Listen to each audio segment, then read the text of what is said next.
Welcome, arcane enthusiasts and secret seekers, to our first thrilling episode of Demons You Definitely Shouldn't Summon. Today, we're not just pulling back the curtain, we're tearing it down for none other than Paimon, the ninth demon of the Ars Goetia and a sovereign in Hell's deepest pits.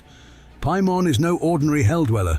He's a king, a scholar, and a ruler who demands respect both in hell and from those daring enough to summon him. Known for his grandiose entrances, Paimon doesn't just show up. He makes a scene, accompanied by a full-blown orchestra of demons playing trumpets and other instruments. It's a spectacle that might make you wonder, is he trying to impress, or is this just how he rolls? Before you brush off his pomp and circumstance as mere theatrics, remember that Paimon's grand entrances are more than just a show. They're a clear signal of his authority. When Paimon arrives, he brings his entourage, including his loyal followers Bebal and Abalam, to make it crystal clear. He's not here to chit-chat, he's here to dominate. This isn't just a demon being dramatic, this is a powerful statement of his rank and the legions he commands. His entourage, numbering in the hundreds of thousands, consists of spirits from the celestial orders of angels and powers. Think of him as the ultimate rock star of hell, with a following that could rival any celebrity's fan base, and he's got demands to match. Now, the name Paimon might sound like it's ripped straight out of a fantasy epic, but it actually has ancient roots, possibly reaching back to the gods of Mesopotamia. Some occultists even link him to Isis, the ancient Egyptian goddess of magic and wisdom. Imagine that, a demon with connections to one of history's most powerful goddesses. Paimon's associations don't just stay in the infernal realms, they stretch back through time to ancient pantheons. And he's not just interested in sharing secrets, he's a guardian of forbidden knowledge, holding the keys to mysteries that have baffled sages and scholars for millennia. Trust me, he's got the receipts on the universe's deepest secrets. As for his appearance, Paimon isn't your standard demonic figure. He's usually depicted wearing a crown, seated on a dromedary, with an androgynous beauty that's both mesmerizing and unsettling. His voice isn't just loud, it's a thunderous roar, capable of shaking the very ground and sending shivers down your spine. Paimon isn't just a sight to behold. He's an overwhelming force, capable of bending the will of those unprepared for his presence. Meeting Paimon is like standing in the eye of a storm, calm yet charged with the promise of chaos. What truly sets Paimon apart in Hell's royal court is his loyalty to Lucifer. Unlike some of Hell's more rebellious denizens, Paimon is steadfastly loyal to his infernal master. This isn't just about maintaining the pecking order, it's about shared ambitions. Paimon and Lucifer are like the power couple of Hell. Lucifer strategizes and Paimon executes. This makes Paimon a pivotal player in Hell's intricate power games, a diplomat and an enforcer who ensures Lucifer's will is carried out. His close relationship with the Prince of Darkness means he wields his authority with impunity, and he's not afraid to use it. Hell hath no fury like a demon with direct access to Lucifer's ear. Astrologically, Paimon is linked to Mercury, which is no surprise given his love of communication and intellectual prowess. Mercury, the planet of travel, intellect, and sometimes trickery, perfectly aligns with Paimon's personality. He's not just about brute strength, he's about strategy, knowledge, and wisdom. He's a king, yes, but also a scholar, a diplomat, and when necessary, a harbinger of destruction.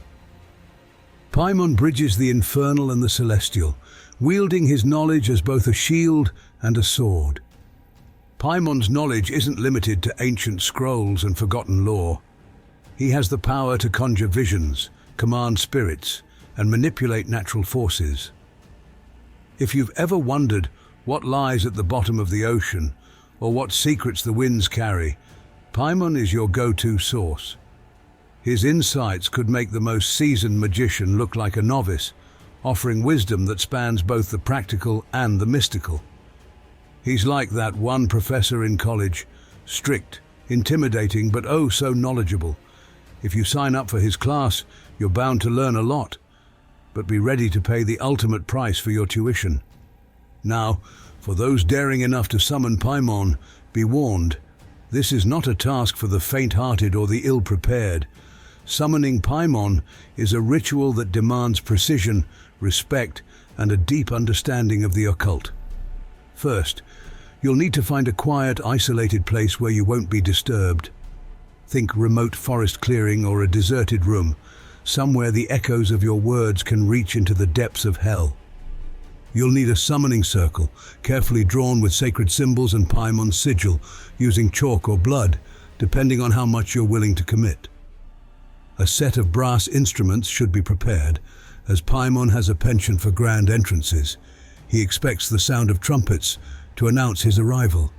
Start by lighting candles in a circle around the summoning space, with a particular emphasis on blue candles, which are said to resonate with Paimon's energy.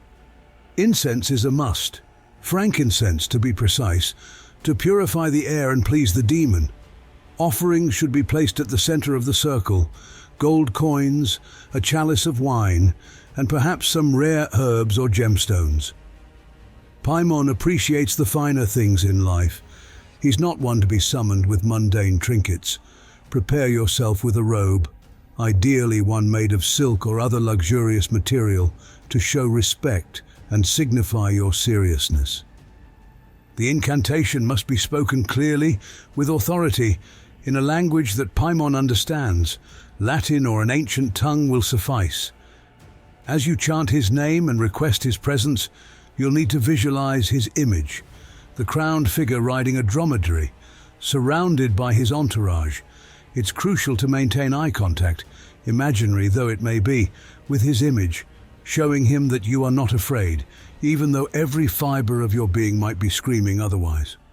If done correctly, you'll feel a shift in the air, a sudden drop in temperature, the flicker of the candle flames, and a deep, resonant hum, as if the very fabric of reality is vibrating. And then the ground may shake, ever so slightly, as Paimon and his entourage arrive. His voice will thunder, filling the space, and you'll feel the weight of his presence pressing down on you. Speak clearly, respectfully, and get straight to the point. Paimon is not one for small talk, but remember, summoning Paimon isn't just about the spectacle. It's a serious undertaking with real risks. If you falter, show fear, or fail to adhere to the ritual's strict guidelines, you could find yourself at the mercy of Paimon's wrath. He's not here to grant wishes or play games. He's here to command, demand, and perhaps, if you're lucky, impart some of his vast knowledge. Disrespect him, and you may find yourself a mere puppet in his schemes, your will bent to serve his infernal purposes. Paimon's appearances in popular culture, such as in the film Hereditary, have painted him as a figure of pure malevolence, a dark puppet master pulling the strings of unsuspecting mortals. While the film did a commendable job of capturing his ominous presence, it falls into the common trap of reducing him to a one-dimensional villain.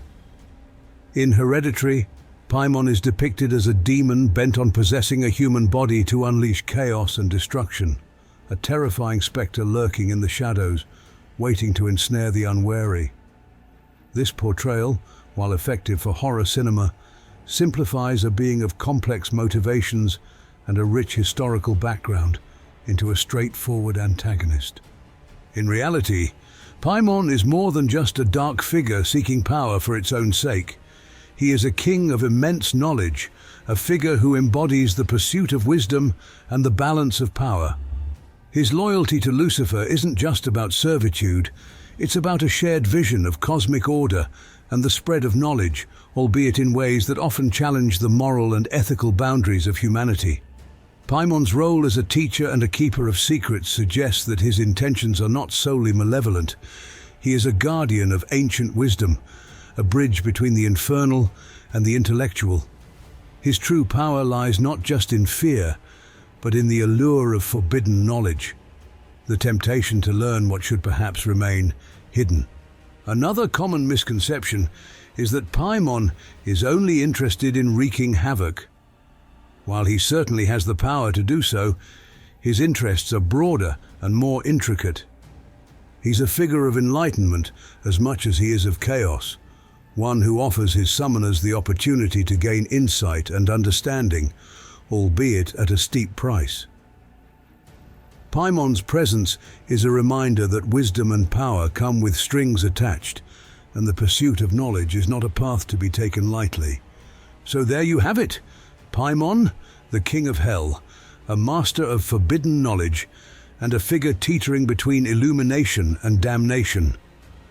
Whether you're fascinated by his ancient connections, his role as a teacher of arcane wisdom, or his modern image as a dark puppet master, remember this: some secrets are best left in the shadows, and some demons are better left unsummoned. Thank you for joining us on this deep dive into the enigmatic world of Paimon. Don't forget to like, subscribe, and hit that bell to stay tuned for more of our journeys into the infernal unknown. Until next time, keep your curiosity in check, your questions limited, and remember, Paimon is always listening, ready to impart his knowledge, if you're willing to meet his price.